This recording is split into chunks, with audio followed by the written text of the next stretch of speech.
Main অনুষ্ঠানের থেকে আমার কাছে হলুদের অনুষ্ঠানটা অনেক বেশি ভালো লাগে, কারণ হলুদের অনুষ্ঠানে অনেক বেশি এনজয় করা হয়, অনেক বেশি গান নাচ হয়, দেখতেও ভালো লাগে। আর মেইন অনুষ্ঠানের দিন তো শুধু খাওয়া দাওয়া এই আর কি, তাই হচ্ছে আমার কাছে হলুদের অনুষ্ঠানটা অনেক বেশি ভালো লাগে। সো হ্যালো এভরিওয়ান, আসসালামু আলাইকুম। নতুন একটা ব্লগে সবাইকে ওয়েলকাম জানাচ্ছি। আশা করি সবাই অনেক অনেক বেশি ভালো আছেন। আপনাদের দোয়াতে আমরাও ভালো আছি। কিছুদিন আগে একটা সুন্নতে খাতনার দাওয়াত পেয়েছিলাম, তো সেই হলুদের অনুষ্ঠানে যাওয়ার জন্য আর কি প্রিপারেশন নিচ্ছিলাম। তো এই তো মেহেদি লাগাচ্ছিলাম, আর মেহেদি লাগাতে লাগাতে ভোরই হয়ে গেছে, 5টায় বেজে গিয়েছে। তো যেহেতু আমি 3টার দিকে মেহেদি লাগাতে বসছি, তাই আর কি 5টায় বেজে গিয়েছে। একবার ভাবতেছিলাম মেহেদি লাগাবো কিনা লাগাবো, এই ভাবতে ভাবতেই আমার সময় চলে গেছে। আর যেহেতু অনেকদিন ধরে মেহেদি লাগাই না, পরে ভাবলাম যে সেই রোজার ঈদে মেহেদি লাগাইছি, এরপর আর মেহেদি লাগানো হয় নাই, তাই আর কি একটু লাগালাম। তারপরের দিনেই তো সন্ধ্যাবেলা হচ্ছে, হলুদে যাওয়ার জন্য রেডি হচ্ছিলাম। তো এদিকে তো ড্রেস জুয়েলারি সবকিছু নামিয়ে নিছি। তার এই তো আমরা সবাই হচ্ছে রেডি হয়ে গিয়েছি। তো এদিকে আমি আর আমার জামাই একটু ভিডিও করে নিলাম, তারপরে তো আমাদের ইনিয়া বুড়ির সাথেও ভিডিও করে নিলাম।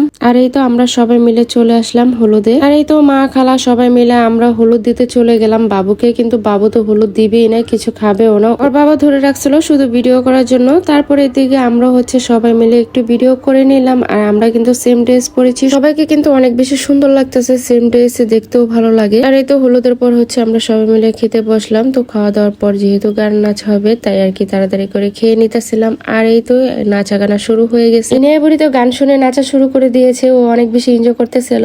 আর এদিকে পিচ্চিরা ছিল, তো তার জন্য হচ্ছে ও নাচতেছিল। তো সব পিচ্চির এদিকে নাচতেছিল। তারপর হচ্ছে বড়রা নাচার গানা শুরু করে দিছে, তো তারাও নাচতেছিল, যাদের প্রোগ্রাম তারাই নাচতেছিল। তো আমরা তো এদিকে বসে বসে দেখতেছিলাম আর এনজয় করতেছিলাম। আর এগুলো দেখে আমার ছোট ভাইদের আর কি সুন্নতে খাতনা অনুষ্ঠানের কথা মনে পড়ে গেছিল। তো তখন আমরাও হলুদে অনেক বেশি এনজয় করছিলাম, আমরা অনেক বেশি নাচা গানা করছিলাম, অনেক বেশি সবার ভালো লাগছিল। তো যাই হোক, এদিকে সবাই নাচতেছে, ভালোই এনজয় করতেছিল। আর ইনায়া বুড়িতে এদিকে একটা ফ্রেন্ডও বানায় ফেলছে, তো ও তো অনেক বেশি নাচতেছিল ফ্রেন্ডের সাথে। তো ওই তো বড়দের মাঝখানে নাচতেছিল, তো সবাই তো অনেক বেশি বড় বড়, পড়ে গেলে তো ব্যথা পাবে, তো তাই ওকে চাপাই নিয়েছিল ওদের মাঝখান থেকে, কিন্তু ওইখানেই নাচবে, তাই কান্না করতেছিল। আর এনার নাচ দেখে তো আমাদের অনেক বেশি হাসি পেতেছিল, সবাই আমরা অনেক বেশি হাসতেছিলাম। ওই যে আমার খালাতো ভাই হচ্ছে ওদের সাথে নাচানাচি করতেছিল, কারণ ওরা বসে থাকতে ভালো লাগতেছিল না, সবার নাচ দেখে ওরও নাচতে মন চেয়েছিল, তাই আর কি চলে গেল ওই ওদের সাথে নাচতে। তো হলুদের দিন তো নাচানাচি গান সবকিছু দেখে বাসে চলে আসলাম। তারপরে দিন এই তো আমরা অনুষ্ঠানের দিন চলে যাচ্ছিলাম আর কি মেন দাওয়াতে। তো সবাই মিলে চলে গেলাম